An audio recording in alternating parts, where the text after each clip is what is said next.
이번 시간에는 사주를 감명하는 기본 원리, 이거에 대해서 간단하게 한번 알아보도록 하겠습니다. 자, 사주 감명을 하는 어떤 절차라든가 기본 원리로는 크게 큰 줄기로 세 개로 나누어서 볼 수 있는데, 먼저 원령을 기준으로 봐야 된다는 것이고, 그 다음에 사주를 감명할 때 운을 어떻게 볼 것이냐, 이게 이제 문제가 될 수 있는데, 운을 보는 법에 대해서 한번 얘기를 해볼 것이고요. 그 다음에 구체적으로 원령을 기준으로 하고 운을 어떻게 보고 했을 때 구체적으로 어떻게 될 거냐 했을 때 이러한 천간은 생극제화라든가 지지는 형충합의 방법으로 봐야 된다 하는 요 세 가지 맥락에서 한번 운을 사주의 원명과 운을 해석해 보는 그런 과정을 한번 살펴보도록 하겠습니다. 먼저 사주는 원령이 가장 중요합니다. 그래서 왜 그러냐면은 원령에 용신이 들어있기 때문이거든요. 그러니까 이 사주 팔자 체계가 만들어질 때 어떤 사람의 일생에서 가장 큰 영향력을 행사하는 것이 월지라고 본 거예요. 그렇게 해서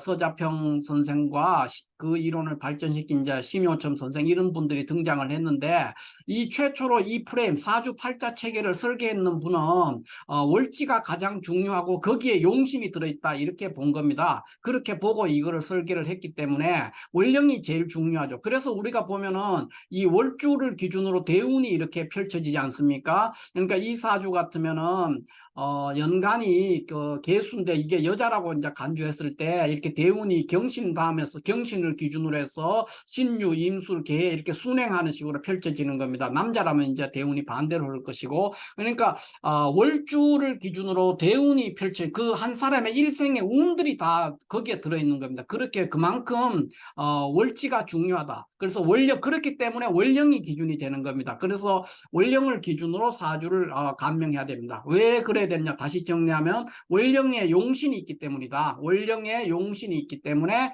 그렇기 때문에 원령을 기준으로 봐야 돼요. 그래서 자평진전에 볼 것 같으면은 이렇게 돼 있어요. 사주, 간지, 자자, 통기, 원령, 이관, 희기 이렇게 돼 있어요. 그러니까 무슨 말이냐면 사주의 이 간지들, 이 간지들을 글자마다 다 원령에 대입해가지고 그 희기를 봐라 그랬어요.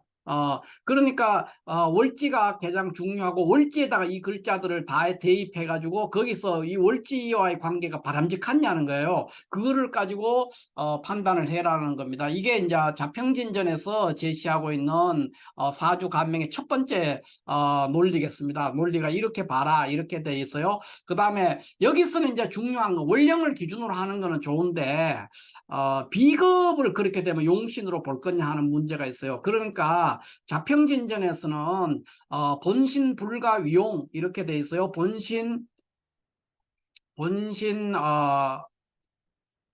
불가 위용. 그러니까 일간과 같은 글자는 용신으로 쓸 수 없다 이렇게 돼 있어요. 자평진전에 그렇게 못 박아져 있는데, 그러니까 비겁을 왜 용신으로 할 수 없느냐 하는 이제 그 논리, 그거는 이제 굉장히 다른 얘기인데 얘기가 깊어지기 때문에 제가 깊이는 말씀드릴 수 없고, 왜 비겁을 용신으로 쓸 수 없냐면은 용신이라는 것은 일간이 쓰는 글자입니다. 그러니까 일간이 또는 사주의 격이 작용했는 결과가 용신이 되죠. 그러니까 용이라는 것은 이게 쓴다 또는 일을 한다. 그러니까 일간이 쓰는 시 또는 일간을 위해서 일하는 어떤 글자라는 겁니다. 그러면은 비겁이 용신이 되게 되면은 일간과 같은 글자가 용신이 돼버리는 겁니다. 그거는 이제 논리적으로 모순이 된다는 거죠. 다르게 간단하게 제가 설명을 드리면, 부채라는 것이 있을 때 이 부채를 흔들면 부채를 작용시키면 부채에 어떤 작용이 일어나면은 바람이 일어나게 됩니다.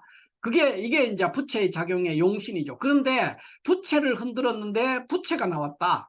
이렇게 돼버리면은 부채가 됐다. 이렇게 되면은 안 되거든요. 이거와 같은 논리로 비겁은 용신이 되지 않는 겁니다. 그러니까 부채의 작용, 그러니까 부채를 흔들었을 때 그 부채에 작용했는 그것이 용신인데 우리식으로 사주에다 대입하면은 그게 용신이죠. 그 용신은 바람이 돼야 되는 거예요. 그러니까 부채가 작용됐을 때 그 작용의 결과, 부채가 본질이라면 그것을 흔들었을 때 작용했는 결과는 바람이 돼야 되지, 부채를 흔들는데 부채가 나오면은 안 되는 거죠. 그러니까 부채가 부채를 쓸 수가 없는 거예요. 그러니까 일간이 자신과 같은 오행, 그거를 용신으로 쓸 수 없다는 거예요. 그 이유가 이제 지금 제가 말하는 부채와 바람의 관계, 이런 거는 철학적으로 채용이라는 게 있어요. 채용. 그러니까 본질과 그 작용에 관한 얘기입니다. 그 논리를 설명을 구체적으로 하면은 이제 얘기가 굉장히 길기 때문에 간단하게 제가 부채와 바람의 관계로 비겁이 왜 용신이 될 수 없는가 하는 것에 대해서 설명을 드렸고요.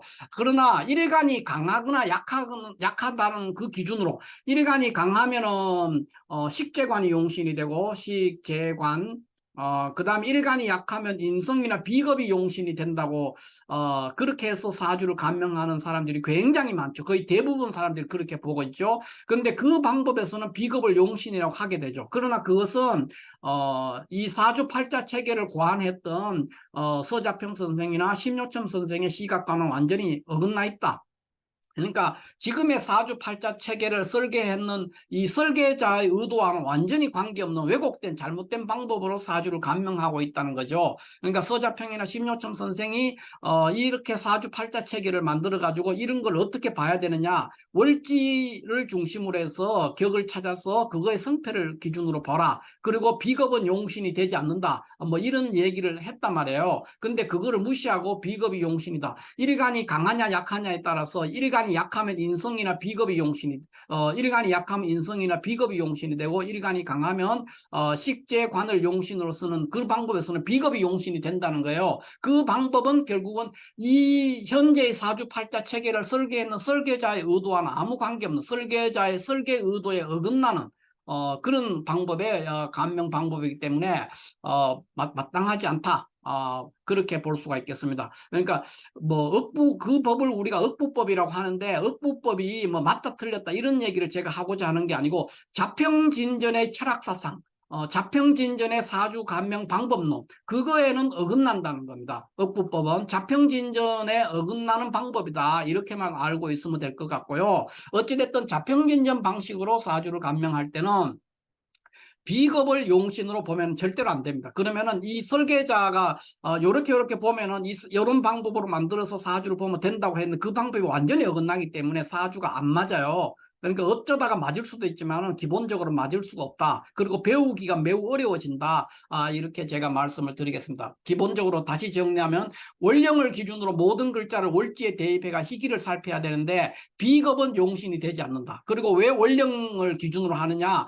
왜냐하면 월지지장간이 용신이 되기 때문에, 그렇기 때문에 그렇다는 것을 말씀을 드리고요. 두 번째로는 이제 운을 볼 때 어떻게 보느냐 하는 부분인데, 운을 어떻게 볼 거냐 했을 때는, 운은 이제 원래는 이 자평진전에 나와 있는 거는 이렇게 돼 있어요. 운을 보는 거나 명을 보는 거나 다르지 않다, 무이법냐 그랬어요. 그러니까 운을 보거나 명을 보는 건 같다는 거죠. 그러니까 이 말은 무슨 말이냐, 원명에 있는 이 8글자나 이렇게 대운에서 오는 이 글자가 이렇게 임술대운 이렇게 있으면 이 글자들의 위력이나 영향력이 원명에 있는 거랑 크게 다르지 않다는 거예요. 그러니까 운에서 온 이 글자도 다만 기간이 존재하는 기간이 10년, 대운이니까 10년 동안만 존재할 뿐이지, 이 대운이 가지고 있는 영향이 원명에 있는 거랑 그렇게 많은 차이가 나지 않는다, 이렇게 볼 수가 있다는 겁니다. 그래서 원명이나 운이 보는 방법이, 그러니까 운을 보거나 명을 보는 방법이 무이법, 그러니까 두 개의 법이 아니라 같은 방법으로 보라는 거예요. 그래서 어떻게 보느냐, 여기 보면은 이제 자평진전에 써져 있는 거는 운의 간지를 팔자에다가 대입해 가지고 그 희기를 보라고 됐어요. 배팔자지 희기 그랬으니까, 그러니까 운에서 오는 간지니까, 예를 들어 임술대운이다 그러면은 임술대운을 여기에다가 대입하는 거예요. 그대로 요거를 여기 대입해 가지고 요 사주가 가지고 있는 격국에 잘 부합하느냐, 이 사주가 가지고 있는 용신의 바람직한 관계를 이루느냐, 이 관계를 살피면은 그 운이 기운이다 흉운이다 하는 것을 판단할 수 있다, 이렇게 볼 수 있다는 것이죠. 여기서는 이제 중요한 것이 뭐냐면은, 아까지 말했던 이 비겁을 용신이라고 하는 분들 중에 많은 이제 그런 분이 나올 수 있는데, 천간을 대체적으로 무시하고 지지를 기준으로 보는 경우가 굉장히 많습니다. 그러나 조금 전에도 말했죠. 원명이랑 운이 다르지 않다고 그랬고요. 이 천간의 글자나 지지의 글자나 다를 바가 전혀 없습니다. 둘 다 매우 중요하고, 그런데 이제 보통 보면은 뭐 천간은 뭐 합을 중시하고, 뭐 천간은 합을 두려워하고 지지는 충을 두려워한다, 이런 말도 있고, 또는 어떤 분들은 뭐 천간은 통근하지 못하는 걸 두려워하고, 뭐 지지는 뭐 형충되는 걸 두려워한다, 이런 식으로 표현을 하거든요. 근데 그런 게 아니라 천간의 합도 물론 중요하고 지지의 충도 중요하고, 어느 하나 중요하지 않은 게 없다는 거예요. 똑같다는 거예요. 오히려 천간을 더 중요하게 봐야 된다. 왜냐하면 천간은 생극재화를 하는 분야가 있기 때문에 훨씬 많은 변화를 초래할 수가 있기 때문에 천간을 무시하고 보면 안 되는데도 불구하고, 많은 분들이 사주를 감명할 때 이렇게 얘기하죠. 예를 들면 뭐 수대운, 그 다음에 목대운, 이게 이제 수지 않습니까? 여기가 이제 목이 되고, 요게 이제 인묘진이니까 목방이죠. 해자충 수방이니까 수대운. 수대운은 좋고, 뭐 예를 들면 그렇게 한다는 겁니다. 수대운은 뭐 좋았다든가 목대운이 나빴다든가 이렇게 표현하는데, 이거는 굉장히 30년을 한꺼번에 말하는 거예요. 말도 안 되는 소리죠. 또 왜 그러냐 하면은, 이 천간에 오는 글자가 각 해자이마다 천간에 오는 글자가, 여기서는 개수가 오고 갑이 왔지만, 어떤 사람은 지지의 해수인데도 뭐 기가 올 수도 있고 신이 올 수도 있고 여러 개, 그러니까 기해가 될 수도 있고 신해가 될 수도 있고 여러 개가 되는 겁니다. 그렇기 때문에 무조건 수대운이라고 해가지고 수대운에 천간에 오는 글자 다 다를 수 있는데, 수대운은 좋았고 뭐 이렇게 표현한다는 것은 말이 안 되는 얘기가 되겠습니다. 또 더욱 중요한 것은, 이 대운에서도 이제 대운의 지지를 가지고 막 얘기하는가 하면은, 또 어떤 분들은 세운의 특정한, 예를 들면 어떤 사람이 이제 살아봤을 때 술년, 술이 온 술년이 굉장히 좋았다, 그러면 이제 그 다음에 오는 술년도 막 좋다고 이제 유추를 해요. 그건 전혀 맞지 않다는 거죠. 만약에 술이 어떤 한 해에 술년이 좋았으면 천간에 오는 글자가 5개고죠. 양간이 다 올 수 있으니까 갑병무경님이 다 온다는 겁니다. 이렇게 갑병무경님이 다 오니까 갑술년도 오고 병술년도 오고 무술년, 경술년, 임술년도, 이게 12년마다 온단 말이에요. 술년은. 그러니까 어떻게 똑같은 그 술년이 아닌데 그냥 밑에 있는 지지만 보고 나는 술년이 항상 좋았어, 나는 술년이 항상 흉했어, 이런 말을 하는 거는 사주를 한 개도 모르는 감명하는 그 기본에 어긋나 있는 거예요.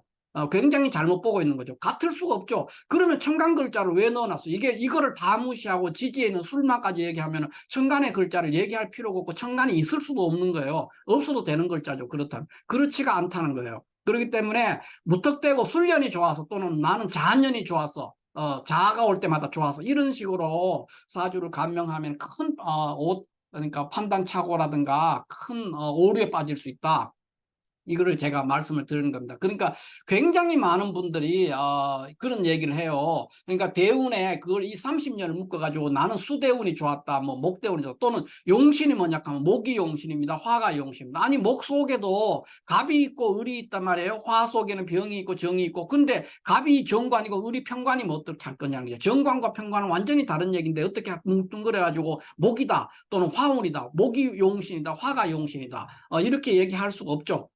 뭐 식신과 상관도 마찬가지가 될 수 있고, 뭐 많은 차이인데, 그 중에 특히 관살에 해당될 때, 이 용신이 관살에 해당될 때, 목이 관살이라 그러면은 완전히 달라진단 말이에요. 화가 관살이라 할 때도 정관과 편관의 문제예요. 그러니까 정관과 편관은 극과 극의 관계거든요. 그러니까 그런 거를 그냥 용신이 뭐냐 할 때, 화가 용신입니다. 용신이라는 것은 신, 십신으로 얘기해야 되는 거예요. 근데 오행이잖아요. 목이나 화로 용신을 얘기해버리면 이건 오행인데, 용신을 물었는데 오행으로 대답한다는 것 자체가 잘못된 것이죠. 용신이면 십신으로 얘기해야 되니까, 뭐 정제입니다, 편제입니다, 인성입니다, 정관입니다, 이런 얘기를 해야 되는데, 용신이 뭐냐 했을 때 용신이 목이 용신입니다, 화가 용신입니다, 이 말은 용신의 개념을 전혀 이해 못하는 거죠. 십신으로 얘기를 해야 되는데, 그러니까 그거를 뭉뚱그려 가지고 목이 용신이다, 화가 용신이다, 또는 이렇게 수대운이 좋았다, 목대운이 좋았다, 이런 식으로 얘기하면, 또는 수대운이 흉했다, 목대운이 흉했다, 이렇게 표현하는 것은 사주 감명에 가나다도 모르는 사람들이 하는 일이다, 이렇게 이해하면 되겠습니다. 그러니까 절대로 운을 볼 때도 그렇고 원명에서도 천간의 글자는 중요하고 지지의 글자는 중요하지 않고 이런 말을 하지 않잖아요. 다 중요하잖아요. 마찬가지로 대운에서 오는 글자도 운에서 오는 글자도 천간이나 지지를 무시하면 안 돼요. 모든 천간 글자와 모든 지지의 글자는 다 똑같은 비중을 가지고 그 작용에 따라서 형충유학과 생극재화를 다 한다는 겁니다. 그러니까 함부로 천간과 지지를 쪼개서 보거나 또는 천간은 무시하고 지지에 대운 하나를 묶어가지고 얘기한다. 이런 일을 하면 안 된다. 이 말씀을 제가 드리고 싶고, 그 다음에 이제 구체적으로 그럼 어떻게 볼 거냐 했을 때는, 천간은 생극재화 형태를 보고 지지는 형충회합의 형태로 봐야 되는 겁니다. 그런데 많은 분들이 또 이 경우도 오류가 있죠. 예를 들면 이렇다는 겁니다.